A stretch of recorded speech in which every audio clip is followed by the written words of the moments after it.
Hey people, Cariocekus here, and in today's video we'll be going over Phoenix, another one of Valorant's agents. We'll be going over his abilities, some of the basic stuff you're gonna need to pay attention to when using him, and how his abilities actually work. If you end up liking this video, do drop me a like, maybe even subscribe. You can also drop some feedback down in the comments down below, that's always appreciated. I also do stream over on Twitch if you guys want to check it out. Everybody's welcome. Links in the video description down below. But yeah, let's jump into Phoenix and see what he can do. But this time we're in Haven with Phoenix, so let's start going over his abilities. First one being Blaze. So you equip a flame wall. You use fire to create a line of flame that moves forward, creating a wall of fire that blocks vision and damages players passing through it. If you hold fire, you can bend the wall in the direction of your crosshair. Yeah, let's see how the flame wall actually looks. You fire, throws out a wall.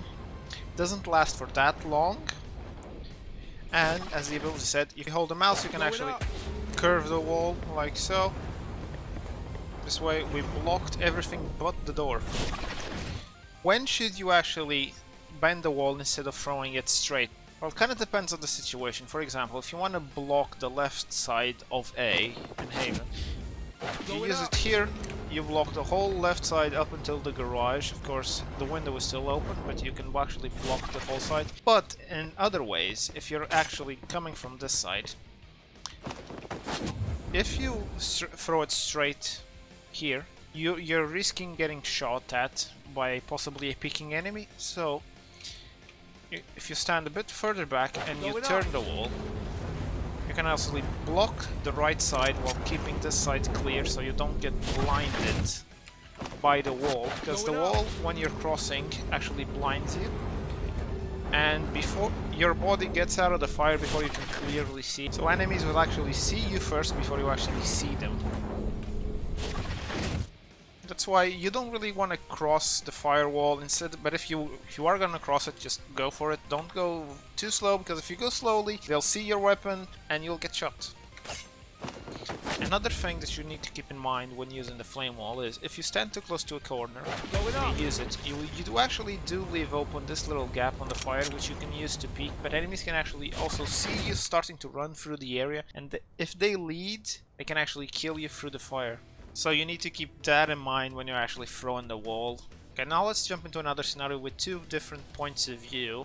So an enemy leaving the flame and you looking at where he's gonna exit, so you can actually see the differences between when he can see you and when you see him.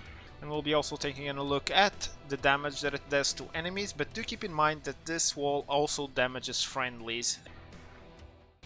As you can see in these two clips that I lined up side by side, you can actually see that the player outside of the flame wall sees the player exiting the flame wall first.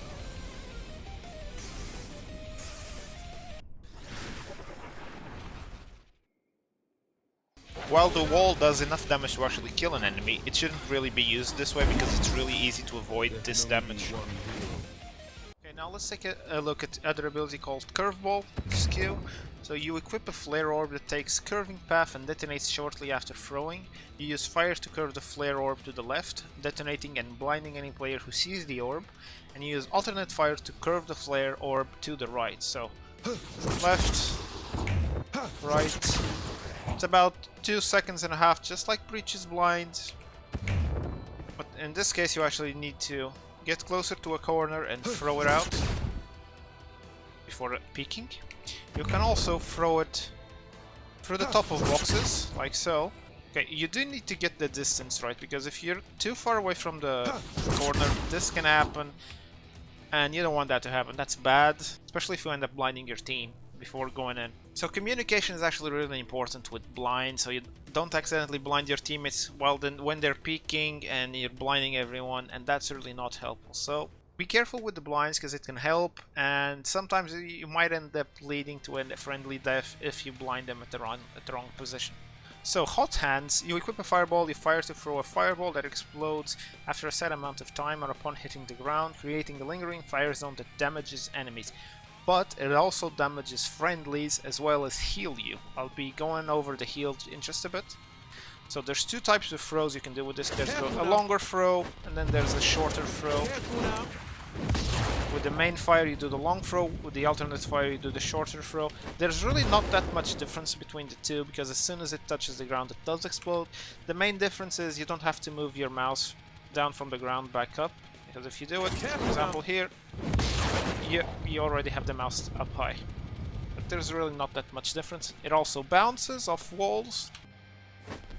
Okay, now let's actually go over the healing, which is a passive that is not really explained in his abilities, which is Hot Hand and Blaze. Both abilities actually do heal you back.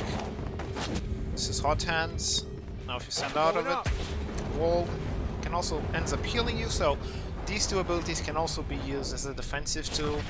But you need to keep in mind that for Hot Hands, to get it back you need to get 2 kills, and with Blaze you only have 1 per round, so you need to make the decision if you want to use it defensively or offensively.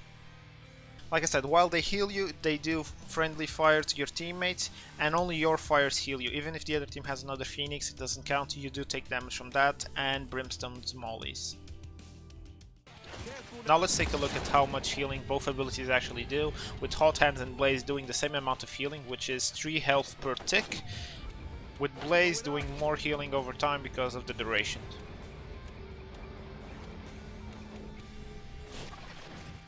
So now let's see how much damage Hot Hands actually does on an enemy. So Hot Hands does do enough damage to kill a target that's in full health plus the extra armor. I ended up slowing down the clip so you guys can actually see the damage it does per each tick. Okay, now let's go over his ultimate, which is called Run It Back. So you instantly place a marker at Phoenix's location. While this ability is active, dying or allowing the timer to expire will end this ability and bring Phoenix back to his location with full health. So, you activate it, you leave this marker, and when the bar runs out, you get teleported back here, or if you die, you also get teleported back there. Like so. The thing is, during that little 1 to 2 second animation where he flicks his collar, you can't move and you're locked into it. So if you get caught during that animation, you are dead. So you need to use it in a kind of a safer position before you actually push in. This is a pushing ability. You use it, you go in, try and scout enemy positions, try and get an early pick, and then if you end up just dying, you don't really lose that much because you just get teleported back. There are 2 things that you need to keep in mind when using Phoenix's ult. The first one being, during his ultimate, if the enemy shoots you, you will use your armor, and when you get teleported back, if they got through all of your armor, you will just have your health. And the second one being, if you're really low on health, if you use your ultimate and the enemy kills you, you do get reset back to 100 HP. So that's Phoenix, another one of Valorant's agents. We went through his abilities, some of the things you need to pay attention while actually playing through him. If you like this video, people, do drop me a like. You can also drop some feedback down in the comments. You can also subscribe. But yeah, I also do stream over on Twitch. Links in the video description down below if you want to drop by and chill. Everybody's welcome. But yeah, people, as always, thanks for watching, stay awesome, and I'll see you in the next one.